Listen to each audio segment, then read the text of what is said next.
బాబా చెప్తున్నారు, మధురమైన పిల్లలు, మీకు జ్ఞాన మూడవ నేత్రంనిచ్చేందుకు తండ్రి వచ్చారు. దీని ద్వారా మీరు సృష్టి ఆది మధ్య అంతాలు తెలుసుకుంటారు. ప్రశ్న: సింహని అంటే షేర్ని శక్తులైన మీరు మాత్రమే ఏ విషయాన్ని ధైర్యంగా అర్థం చేయించగలరు?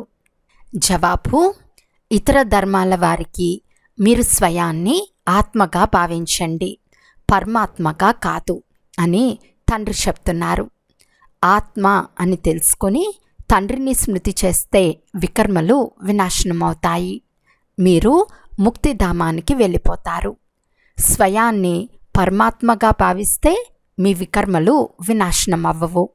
ఈ విషయాన్ని చాలా ధైర్యంగా షేరిని అంటే సింహని శక్తులైన మీరు మాత్రమే అర్థం చేయించగలరు.